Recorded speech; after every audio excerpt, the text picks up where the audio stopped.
Galil Ace, Gen 2. It's fucking badass.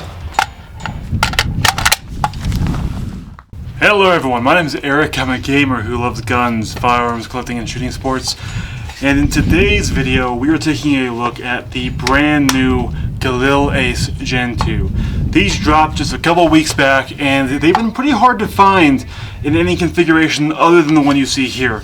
Not going to lie, I actually really wanted a full-length rifle size one.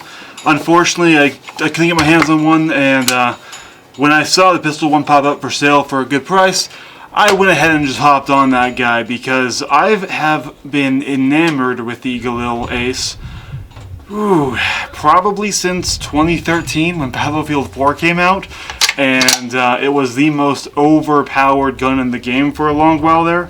Yeah, the AEK gave it a run for its money, but I mean the Ace 23 in that game was a monster, and I've wanted a Galil Ace in 5.56, a Gen 1 for the longest time, and I wasn't able to get one for a while, and I'm still don't have one. So full disclosure, while I'm not selling or getting rid of this gun, I probably will be obtaining a second Galil Ace that is a Gen 1 5.56 because that's one of my bucket list guns. That's just a gun that I really want to own, and yes, because of Battlefield 4. Look at the channel name. I know it's cringe. I don't care. So let's get into the Galil Ace Gen 2 here. At its core, I don't believe they've changed anything internally on the firearm except for the safety system.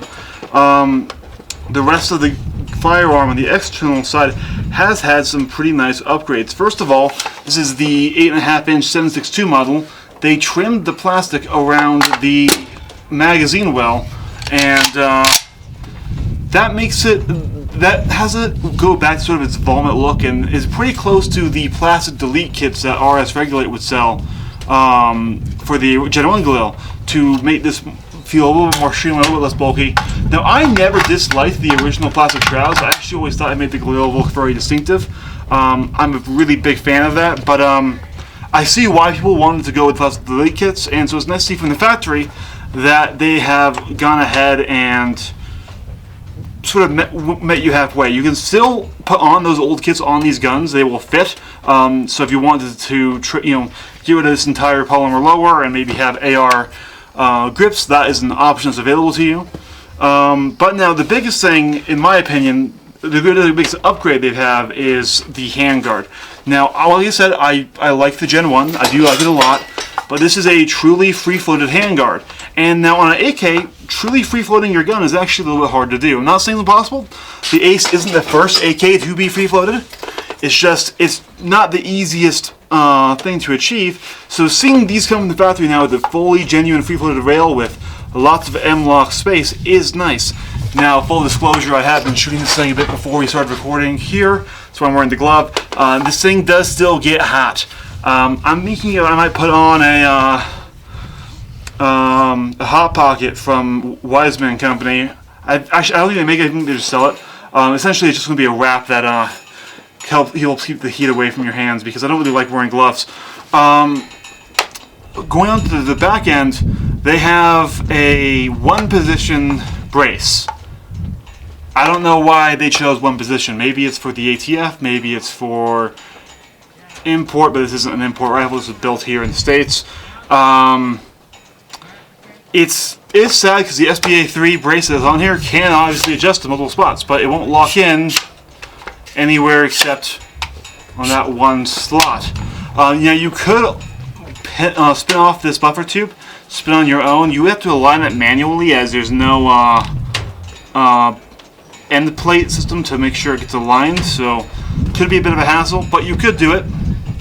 I don't see how that would in any way be wrong.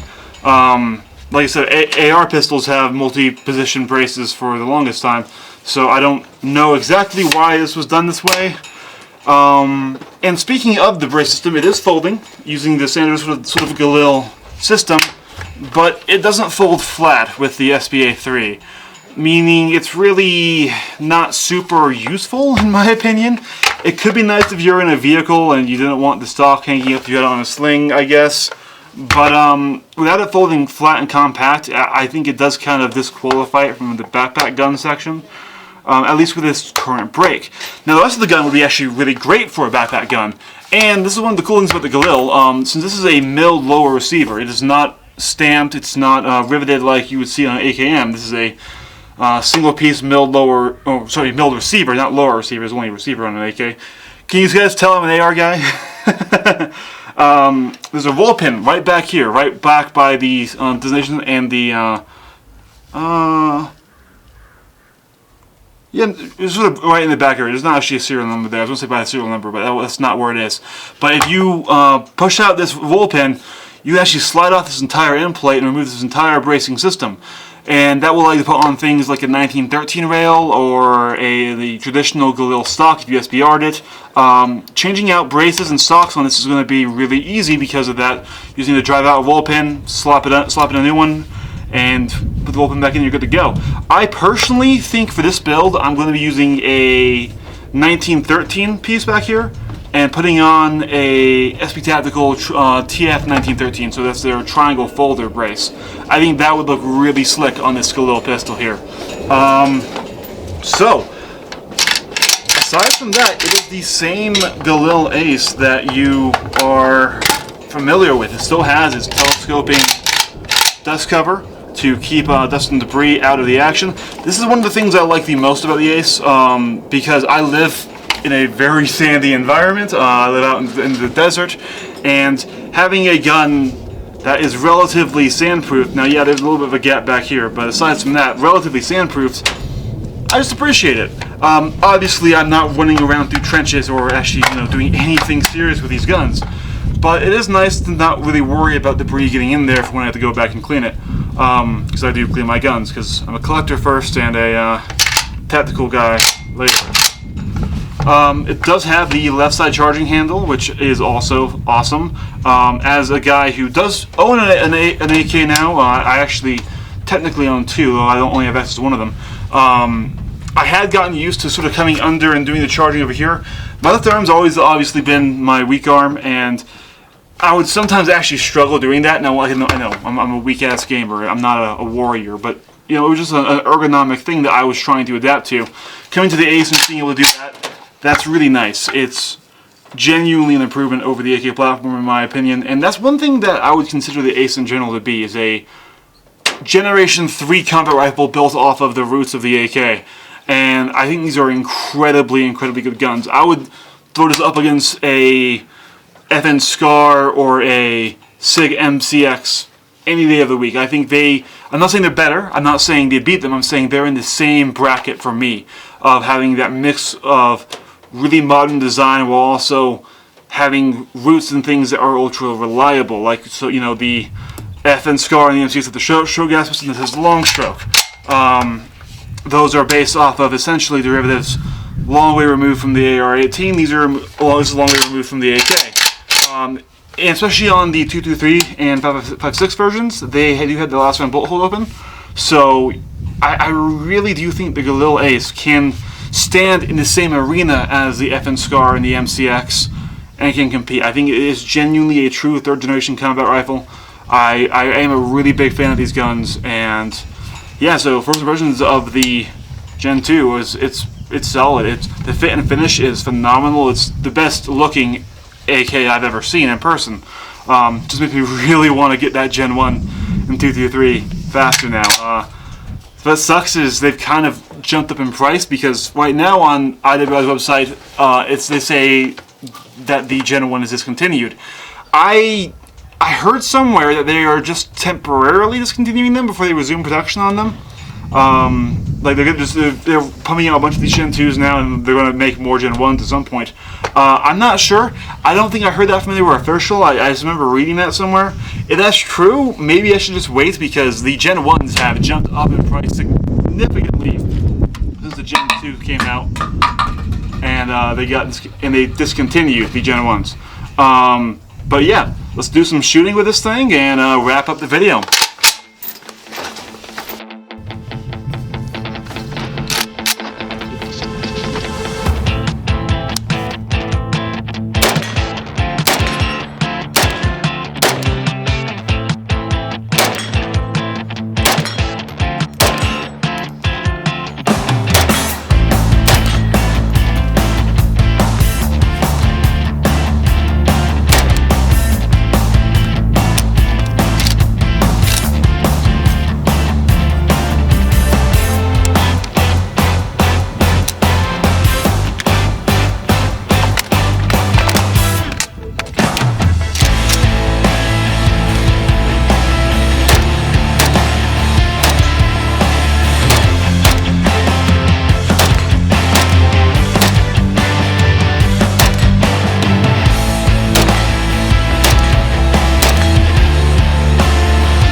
too.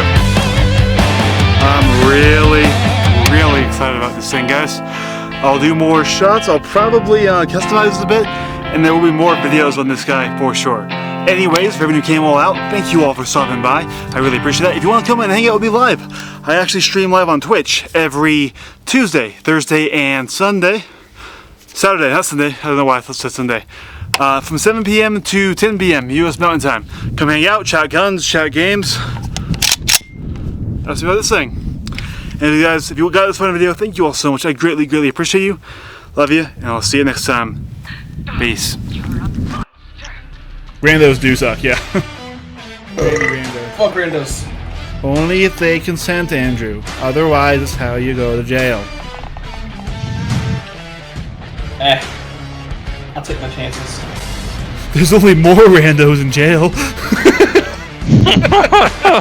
Hey! I'm going to hell. I can see the truth. No, you don't have to lie to